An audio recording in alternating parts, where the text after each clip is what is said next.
Ézéchiel chapitre 7. La parole de l'Éternel me fut adressée en ces mots.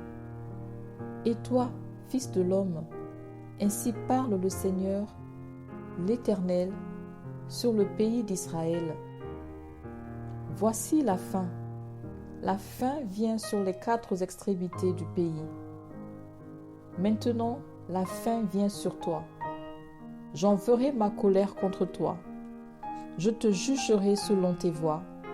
Je te chargerai de toutes tes abominations. Mon œil sera pour toi sans pitié, et je n'aurai point de miséricorde.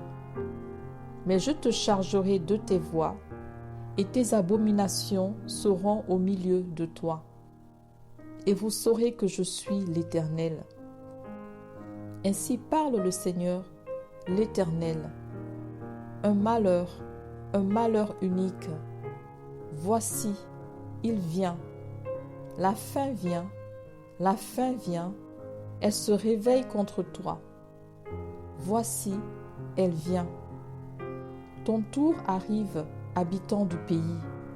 Le temps vient, le jour approche, jour de trouble, en plus de cris de joie dans les montagnes. Maintenant, je vais bientôt répandre ma fureur sur toi, assouvir sur toi ma colère. Je te jugerai selon tes voies, je te chargerai de toutes tes abominations. Mon œil sera sans pitié, et je n'aurai point de miséricorde. Je te chargerai de tes voies, et tes abominations seront au milieu de toi. Et vous saurez que je suis l'Éternel, celui qui frappe. Voici le jour, voici il vient. Le tour arrive, la verge fleurit, l'orgueil s'épanouit. La violence s'élève pour servir de verge à la méchanceté. Plus rien d'eux, de leur foule bruyante, de leur multitude. On ne se lamente pas sur eux. Le temps vient, le jour approche, que l'acheteur ne se réjouisse pas, que le vendeur ne s'afflige pas, car la colère éclate contre toute leur multitude. Non, le vendeur ne recouvrera pas ce qu'il a vendu, fût-il encore parmi les vivants. Car la prophétie contre toute leur multitude ne sera pas révoquée, et à cause de son iniquité, nul ne conservera sa vie. On sonne de la trompette, tout est prêt, mais personne ne marche au combat. Car ma fureur éclate contre toute leur multitude. L'épée au dehors, la peste et la famine au dedans. Celui qui est au champ mourra par l'épée, celui qui est dans la ville sera dévoré par la famine et par la peste.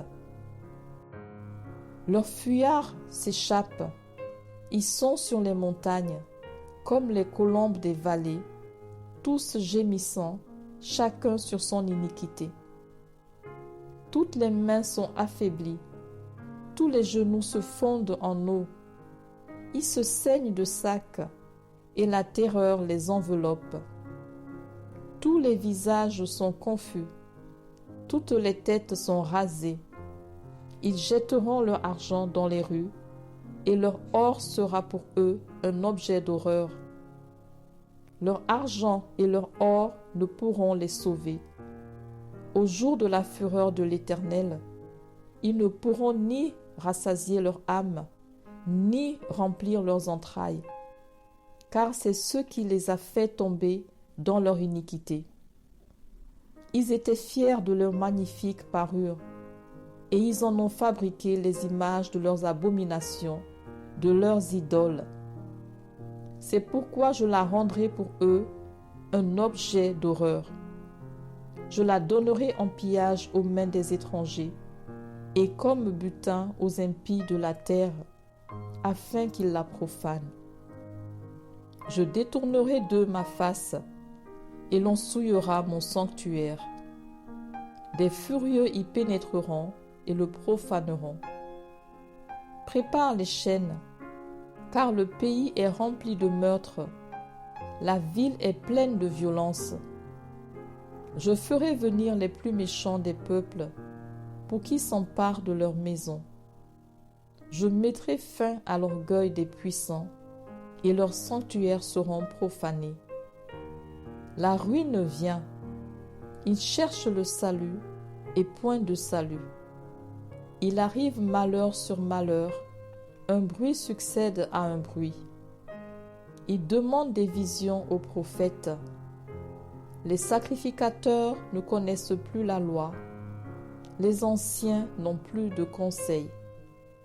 Le roi se désole. Le prince s'épouvante.